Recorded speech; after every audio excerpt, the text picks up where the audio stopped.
Homework 2, question 2.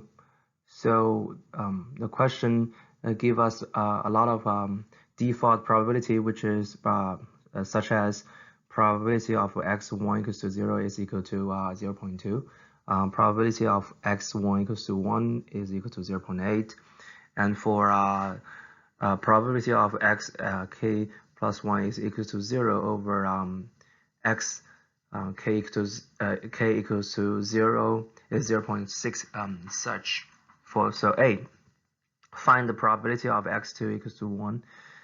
Probability of x2 equals to 1 is equal to probability of x2 equals to 1 over x1 equals to 2 equals to 0 times the probability of x1 equal to 0 plus the probability of x2 equals to 1 over x1 equals to 1 times the probability of x1 equals to 1. And from the default, we can know that so the probability of x2 equals to 1 is equal to 0.4 times 0.2 plus 0.7 times 0.8, which is 0.06 plus 0.56 equal to 0.64. For question 2, find the probability of x3 equals to 1. Probability of x3 equals to 0, probability of x3 equals to 1. We can use a matrix, but the probability of x2 equals to 0 is going to be on the first question as I write equals to probability of x2 equals to 0 over x1 equals to 1 times x1 equals to 0 plus the probability of x2 equals to 0 over x1 equals to 1 times the probability of x1 equals to 1, which is 0.36.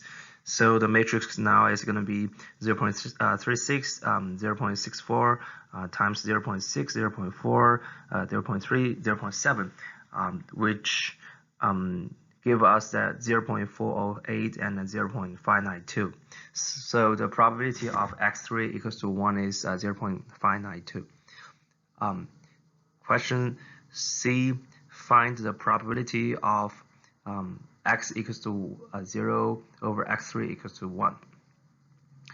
We also can we can still use the matrix we have, and then which just the expansion of that will be 0.2, 0.8 times 0.6, 0.4, 0.3, 0.7 square of that matrix.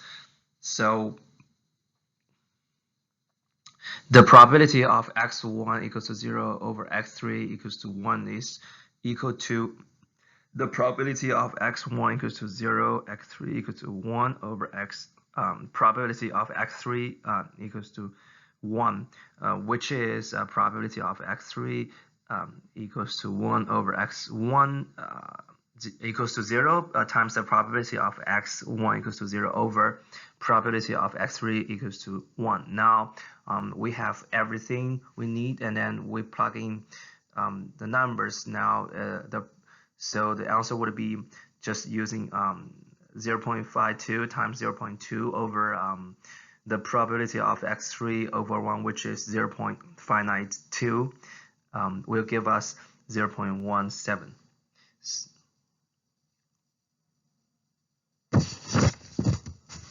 So find the limit n goes to infinity probability of x n equals to 0. So still we're using the same matrix, and then it's now just the 0.6, 0.4, 0.3, 0.7 matrix over to the n square to the n times. So then it gives us the 3 over 4, 3 over 7, 4 over 7, the matrix. So the limit of n goes to infinity, the probability of x n equals to 0 is equal to 3 over 7.